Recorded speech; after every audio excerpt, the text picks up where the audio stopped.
So, ngayon tuturo ko sa inyo yung Friedrich method. Ito yung mas madaling method sa pagbuo ng second layer. So, parang kasi pag habang binubuo nyo itong cube, parang pinagsasabay nyo yung pagbuo ng first layer at second layer. So, ganito. Una, bubuo kayo ng cross. Tapos, then, ito. Diba, yung isang part niya white, orange, and blue. So, dito siya. Dito siya. White, orange, and blue. So, ilalagay na siya dapat dito, diba? Yun lang. Buo yung first layer natin. Kaya lang, second layer natin, hindi sabay. So, ang Friedrich method, ginagawa niyang pag buo na to, bubuo na rin to. So, magkasabay sila. Ito yan.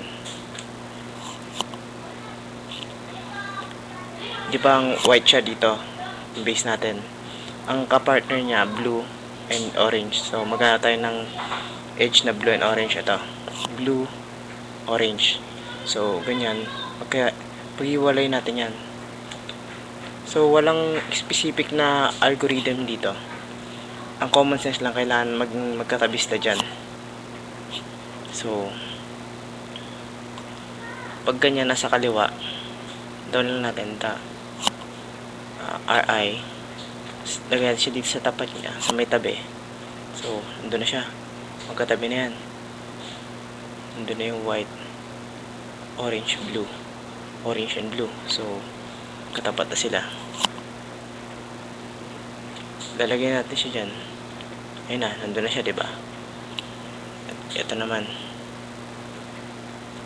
Pag ganyan nasa taas, baba. Nasa taas yung white, blue and red.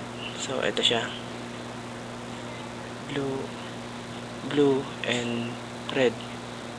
So, tatapat lang na siya sa kulay niya. Ito. Red. Blue. So, dito siyang pupunta, diba? So, dito siyang pupunta. Ilalagay na, ikot lang natin sa may opposite niya. Ito. Nandiyan yun, diba?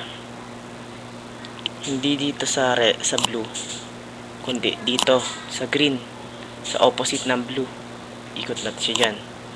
Then, ito yun, diba? Yung white, red, and blue. So, tatapat natin siya dyan. Doon na siya. Katapat nun. Then, tataas natin. Nakabalik siya sa taas. Doon na siya. Hindi magkatabi na sila. Red, red, blue, blue, white. So, lalagyan natin siya ulit. Nandun na siya. Diba? So, pag ganyan, halimbawa, nasa baba yung ano natin. Tataas lang natin yun dyan sa taas. Yan. So, ito yan. Green, orange, and white. So, saan siya? Ito.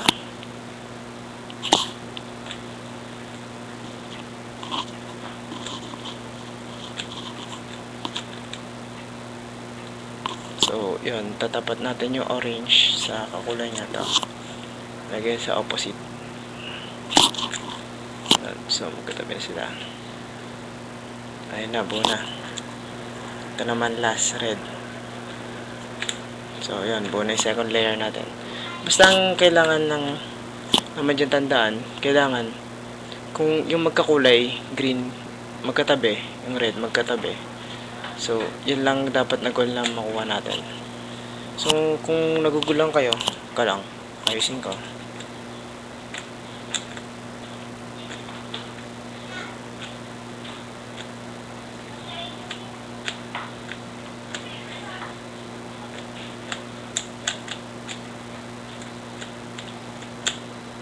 Ito, may isa pang case. Halimbawa, white, blue, red. So, ito siya. Red, and blue. So, dito yung white sa kaliwa, ay sa kanan. Pag nasa kanan yan, tapos, yung red, tsaka blue, opposite sa taas. So, ang gagawin natin, tapat lang natin siya sa dapat niyang kalagyan, di ba dito? Red and blue. So, tatapat lang natin siya dyan. Ang gagawin natin, R, U, R, I. So, yun, 3 moves lang, nandun na siya, di ba? Una yung first layer, second layer.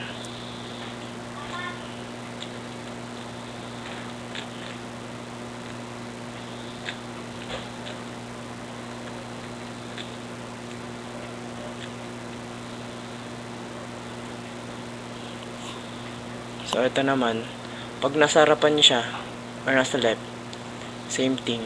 Same thing lang yun kung nasa harapan niyo. Kasi sabihin natin nasa harapan niyo kasi ito yung front niyo. So, nandito yung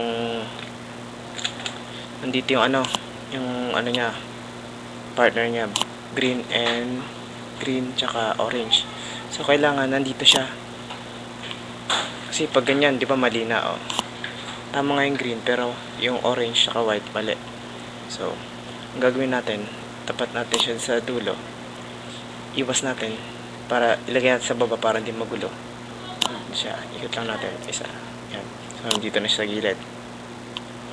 Gagawin naman natin FI UI F. So, yan. Dito na siya. 3 moves. So, recap lang natin.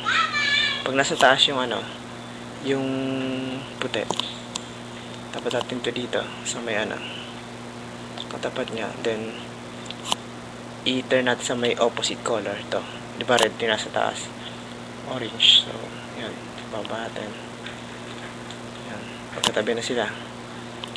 So yan, una, then last.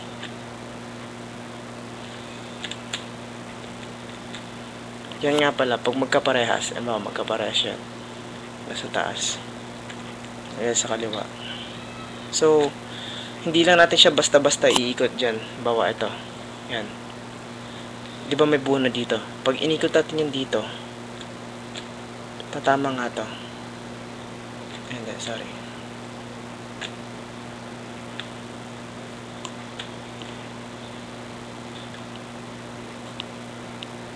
Ano to?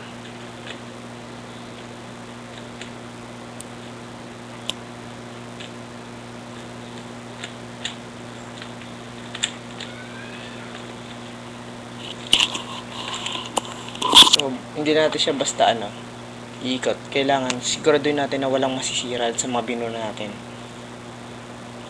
So, lagyan natin siya dyan. So, ayan. So, yun lang yung Friedrich method. So, pinaka-goal lang talaga, pinaka main cue, yung blue, yung color na magkatapat dapat, yun dapat ang magkatabi. So, para mailagay nyo sa tamang pagkalagyan. So, yun lang. Thank you sa pakikinig. Thank you sa panonood. Sana nakatulong yung video ko. Yun lang.